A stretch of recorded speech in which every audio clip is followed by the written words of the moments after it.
Nah, maka kurang lebih seperti inilah hasil yang didapat teman-teman ya. Kalau kita pakai nozzle yang rotator ya. Ini kalian bisa lihat sendiri ya, lambaiannya itu bisa kanan kiri ya.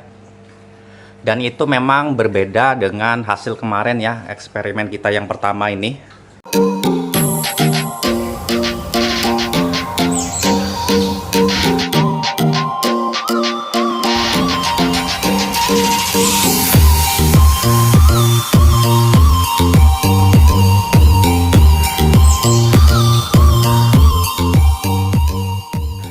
Oke, assalamualaikum warahmatullahi wabarakatuh. Jumpa lagi di channel ini dengan aku Bahar, teman-teman.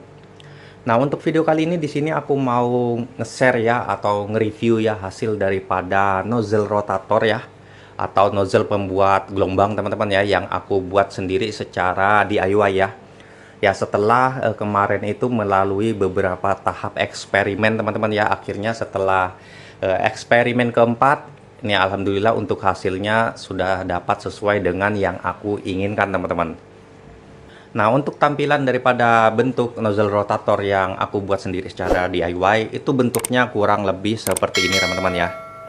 Dan ini memang aku buat jujur itu dibuat dari barang-barang bekas yang aku punya teman-teman ya. Jadi bisa dibilang untuk bahannya ini nggak ada yang aku beli teman-teman ya. Jadi aku pakai semuanya kayak pipa-pipanya ini aku pakai dari barang-barang yang aku punya sebelumnya teman-teman.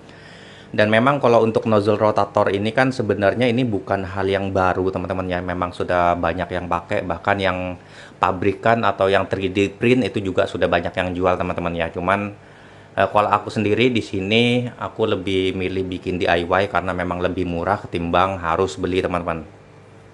Nah, kenapa aku pengen bikin yang seperti ini? Sebenarnya untuk tujuannya itu sendiri itu pengennya aku efeknya teman-teman ya ke koral-koral yang melambai kalau pakai nozzle rotator yang seperti ini. Jadi dari dulu sebenarnya aku sudah nabung teman-teman ya, pengen beli wave maker yang ada controllernya ya. Jadi kalau untuk wave maker yang ada controllernya, bisa dibilang wave maker yang canggih, itu biasanya ada setelan atau mode yang bisa dibilang bikin koral kita itu kayak apa ya, ngelambainya itu bagus teman-teman ya, kayak maju mundur atau pulsing gitulah. Nah, makanya dulu aku pengen beli itu teman-teman, cuman ya harganya kan lumayan mahal ya, apalagi kalau untuk di tank seperti ini teman-teman ya, karena jujur nggak bakal dapat 500 teman-teman kalau untuk yang wave maker yang bisa dibilang yang canggih. Makanya aku akalin pakai yang seperti ini, cuman efek yang didapat itu sama kayak kita pakai wave maker yang ada controllernya teman-teman. Nah, ini nanti kalian bisa lihat sendiri ya perbedaannya ya setelah nozzle rotator ini dipasang ya. Ini kurang lebih seperti ini deh teman-teman ya untuk lambaiannya. Nih, ini tanpa pakai nozzle rotator ya, jadi ini masih pakai nozzle yang biasa yang aku buat sendiri juga yang dari pipa ya. Oke, ini kita bakalan pasang dulu teman-teman ya. Nanti kalian lihat sendiri perbedaannya setelah nozzle rotator ini dipasang teman-teman.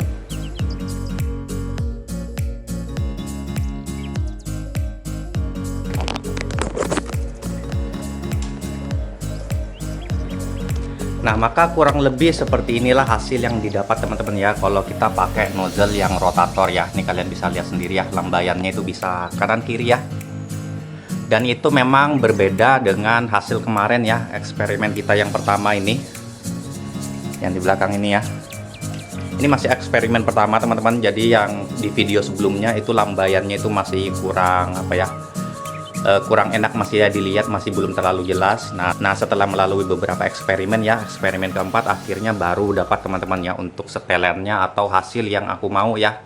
Jadi bisa dibilang ombak yang dihasilkan atau wave pulsing wave-nya ini kurang lebih sama kayak kita pakai wave maker yang ada controllernya teman-teman.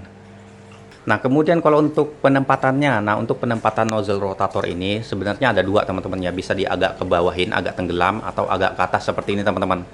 Nah, masing-masing penempatan itu punya plus minusnya masing-masing teman-teman ya.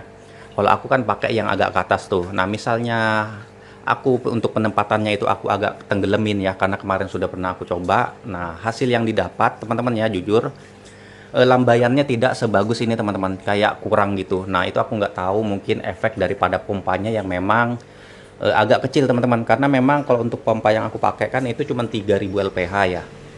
Dia naik 1,5 meter aja itu semburannya udah berkurang. Ditambah dia harus mutar si nozzle rotatornya teman-teman, jadi ya semburannya itu kecil. Jadi kalau aku tenggelamin ke bawah, dia goyangannya itu nggak seperti ini teman-teman, jadi minim sekali. Cuma mungkin plusnya adalah kalau misalnya aku taruh sedikit tenggelam, maka tidak akan terjadi hal seperti ini teman-teman ya. Jadi terjadi semburan ke atas yang mengakibatkan timbulnya gelembung gini ya. Nah, gelembung ini nih kalau pecah teman-teman itu bisa nyiprat kemana-mana teman-teman ya. Nih contohnya nih, sampai nyiprat ke sini ya. Itu karena efek daripada gelembung kecil ini teman-teman yang pecah. Nah, jadi minusnya itu teman-teman ya, kalau misalnya aku agak ke bawahin, jadi dia lambaiannya itu kurang. Cuman plusnya adalah nggak nyiprat kemana-mana teman-teman. Nah, kalau aku sendiri kenapa aku masih tetap pakai yang di atas, nggak aku tenggelamin. Pertama teman-teman ya, seperti yang aku bilang, pompaku itu kecil ya, nggak kuat. Mau nggak mau aku harus taruh agak ke atas ya. Dan yang kedua, aku memang pengen lambaiannya itu seperti ini teman-teman, jadi kayak pakai wave maker yang ada kontrolernya. Dan di sini aku juga nggak pengen upgrade pompa teman-teman, karena jujur pompa yang aku pakai itu kan masih bagus ya, meskipun 3000 LPH. Jadi kalau aku harus beli pompa baru nih, misalnya yang 5000 LPH, ya otomatis aku harus keluar modal lagi teman-teman ya. Sedangkan aku bikin ini kan bisa dibilang tanpa modal teman-teman. Nah, cuman plusnya adalah kita dapat hasil seperti yang aku inginkan meskipun pakai pompa yang kecil teman-teman. Dan minusnya adalah ya seperti yang aku bilang ya, ini terjadi percikan seperti ini teman-teman. Nah, cuman kenapa aku masih tetap milih yang seperti ini ya, kalau untuk minusnya ini bisa aku tutupin teman-teman ya. Nah, aku tutupinnya itu dengan cara pakai penutup teman-teman ya. Jadi aku lebih milih beli penutupnya, entah itu pakai akrilik ataupun pakai teman-teman kaca seperti ini ya. Nah, kalau aku sendiri itu aku pakai kaca teman-teman, karena kalau pakai kaca seperti ini harganya biasanya lebih murah ketimbang akrilik, jujur aja teman-teman. Karena ini aku beli cuman harganya 20.000 sudah bisa seperti ini ya. Ya paling tidak di sini untuk yang bubble-bubble kecil, kalau dia misalkan meletus, dia nggak bakal kemana-mana teman-teman. Jadi pasti dia bakalan, saat meletus itu cipratannya bakalan lari ke tanknya lagi teman-teman. Jadi itu bakalan mengurangi yang namanya penguapannya teman-teman. Karena jujur memang kalau nggak dikasih ini, dia nyiprat kemana-mana, otomatis penguapannya semakin besar teman-teman ya, karena airnya keluar teman-teman. Dan biasanya kalau lama-kelamaan juga salinitas pasti akan berpengaruh teman-teman ya, lama-lama pasti turun. Nah, cuman seperti itulah teman-teman ya. Di sini kan aku nggak pengen keluar modal lagi ya. Jadi ya udah. Untuk penempatannya nozzle rotatornya tetap di atas, tapi aku kasih seperti ini teman-teman. Udah, ini aman. Nah, kemarin ada yang komen juga ya di Facebook. Memang ada yang nyaranin teman-teman ya, kalau untuk penempatannya itu lebih baik di bawah. Cuman ya itu, kalau aku tempatin di bawah ya lambaiannya kurang, mau nggak mau juga aku harus upgrade pompa teman-teman. Dan juga kalau untuk masalah penguapan air di tank ini ya, bahkan sebelum pakai ini pun memang penguapan air di tank ini sudah termasuk besar teman-teman ya, kalau aku sendiri ya. Karena di situ aku pakai auto top up yang jerigen 10 liter itu cukup 4 hari teman-teman. Dan ini sudah aku coba itu sekitar 3 harian ya, kurang lebih hampir 4 hari juga sama sih teman-teman ya. Ini sudah 3 harian dan di jerigennya itu juga masih ada teman-teman. Jadi bisa dibilang pemakaian yang nozzle rotator ini tidak jauh beda lah kalau untuk penguapannya teman-teman, yang sama aja. Karena memang penguapan yang paling sangat berpengaruh itu ya di kipasnya teman-teman ya sebenarnya. Nah, dan juga kenapa di sini aku pakai kaca juga ketimbang akrilik ya, bisa dibilang ini kan pakai lampu ya. Kalau pakai kaca kan lebih jernih, jadi cahaya masih tetap tembus maksimal teman-teman ya, ketimbang pakai yang akrilik. Jadi itu plusnya kalau kita pakai kaca. Cuman memang mungkin lebih berat aja sih ya ketimbang akrilik, karena kan lebih ringan ya kalau untuk akrilik. Dan juga kalau untuk nozzle rotator ini, kalian itu paling tiga ya harus pakai pompa yang memang sedikit lebih besar teman-teman ya. Kalau untuk 1000 LPH aku nggak tahu ya, aku belum pernah coba sih pakai yang 1000 LPH terus aku kasih ini, dia mau mutar atau enggak teman-temannya, itu aku nggak tahu ya. Cuman memang kalau untuk nozzle rotator ini memang perlu pompa yang kuat teman-teman.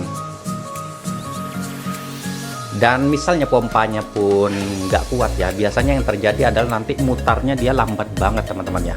Dia mutarnya lambat banget kalau misalnya pompanya nggak terlalu kuat. Jadi ya buat kalian yang memang nantinya pengen pakai nozzle rotator ini ya, paling nggak kalian harus punya pompa yang kuat teman-teman, atau LPH-nya yang gede.